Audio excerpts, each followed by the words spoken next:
বিশেষকৈ আমি U P P L কাজিত বহাৰ পিছত আমাৰ বি টি আৰ অঞ্চলৰ বিভিন্ন ঠাইত আমি তেনেকৈ উন্নয়নমূলক কামবিলাক কৰি দিছোঁ।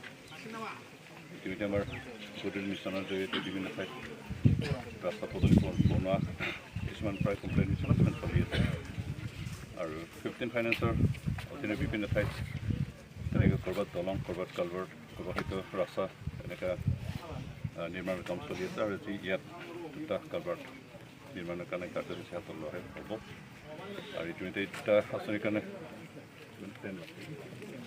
10 লাখ কৰি ফাণ্ড দিয়া হৈছে আৰু এইখিনি নিৰ্মাণ হৈ গ'লে অন্তত আমাৰ এইখিনি অঞ্চলত পাই যে বিগত সময়বিলাকত তেনেকুৱা অসুবিধা পাই আছিল সেই অসুবিধাখিনি নাইকিয়া হ'ব। বিশেষকৈ আমি বিচাৰিছোঁ বিশেষকৈ চৰকাৰ গঠন কৰাৰ পিছত বিভিন্ন ঠাইত ৰাস্তাৰ সমস্যাখিনি সমাধান কৰাৰ এটা অগ্ৰাধিকাৰ দিছোঁ আৰু সেইমতে আমি কাম কৰিছোঁ আৰু অহা দিনবিলাকত বিশেষকৈ এই বছৰৰ পিছৰ সময়খিনিত আমি স্কুল ঘৰসমূহ কেনেকৈ মেৰামতি কৰা যায় সেই বিষয়টো চিন্তা কৰি পেলাই কাৰ্যসূচী হাতত লৈছোঁ।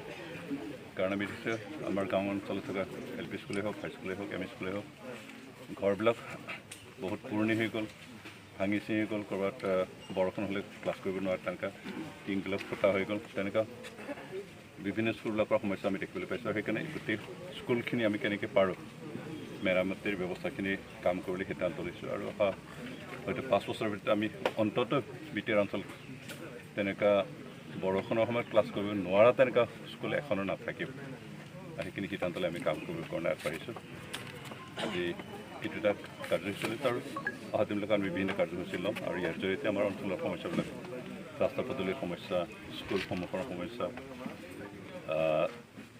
তাৰোপৰি আমাৰ বিভিন্ন সমস্যা এই সমস্যাখিনি সমাধান কৰিবৰ কাৰণে আমি কাম কৰিম আৰু ইতিমধ্যে আমি কাম আৰম্ভ কৰিম।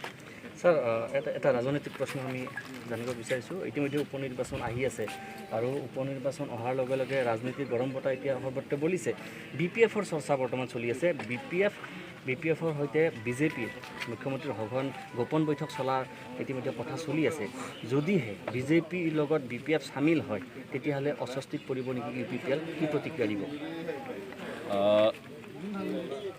BJP আমাৰ লগত চৰকাৰ গঠন কৰাৰ আগতে আমাৰ লগত আলোচনাৰ সময়ত তেওঁলোকে সম্পূৰ্ণৰূপে আমাৰ আশ্বস্ত কৰিছে যে এবাৰ UPPL আৰু BJP চৰকাৰ গঠন কৰা মানে ই অন্ততঃ অহা 10 বছৰলৈকে এই বন্ধুত্ব থাকিব।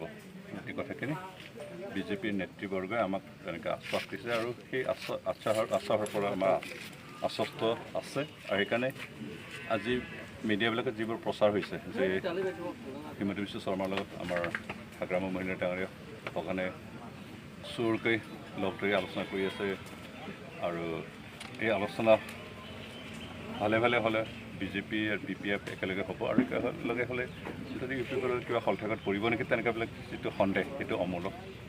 কাৰণ হাগ্ৰামৰ মহিলাৰ অৱস্থা ভাল নহয়, তেওঁ নিয়াৰ আণ্ডাৰত এৰেষ্ট হোৱাৰ এটা ভয় সোমাই আছে। সেইকাৰণে সেই ভয়ৰ পৰা নিজকে বচাবৰ কাৰণে তেওঁ যিটো অসুবিধাৰ সন্মুখীন হ'বলৈ গৈ আছে, যিটো অৱস্থাৰ সন্মুখীন হ'বলৈ গৈ আছে, তাৰ পৰা বাচিবৰ কাৰণে তেওঁ এতিয়া BJPৰ নেতৃবৰ্গৰ ভৰি ধৰি আছে আৰু নিজক বচাবৰ কাৰণে চেষ্টা কৰিছে। কিন্তু তাৰ বাদে একো নাই।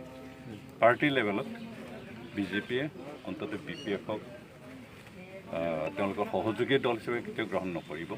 এই কথাখিনি আমি স্পষ্ট আৰু সেইকাৰণে আজি হাগ্ৰামৰ মহিলাৰে অসমৰ মুখ্যমন্ত্ৰী ডাঙৰীয়াক বাৰে বাৰে লগ ধৰিছে বুলি কওঁতে আমি ভয় কৰা নাই, কাৰণ তেওঁ নিজক বচাবৰ কাৰণে কৈছে, কিন্তু পাৰ্টি হিচাপত তেওঁৰ ইনফ্লুৱেঞ্চ নাথাকে। ৰাজনীতিত ছাৰ কোনো শত্ৰু নাই, কোনো মিত্ৰ নাই, এই কথাষাৰ সৰ্বত্ৰ চৰ্চাত আছে। যদিহে BJPৰ লগত BPFৰ মিত্ৰতা হয় তেতিয়াহ'লে UPPL BJPৰ লগত থাকিবলৈ নাথাকে। এতিয়া যিখিনি পৰিৱেশ আমি পাইছোঁ তাত যদিহে প্ৰশ্ন নাহে, যদিহে কোনো প্ৰশ্ন নাহে, কাৰণ আমি বৰ্তমান BJP আৰু UPPৰ মাজত এটা বুজাবুজিৰ মাজত কাম কৰি আছোঁ।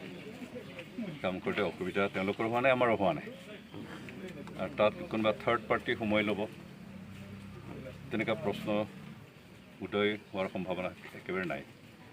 সেইকাৰণে আমি নিশ্চিন্ত মনে আছোঁ, আমি কাম কৰি যাম আৰু বন্ধুত্ব হিচাপে অন্ততঃ পৰৱৰ্তী সময়ৰ কথা কি নাজানো, এই 5 বছৰটো আমি একো অসুবিধা নোহোৱাকৈ চৰকাৰ চলাই যাম।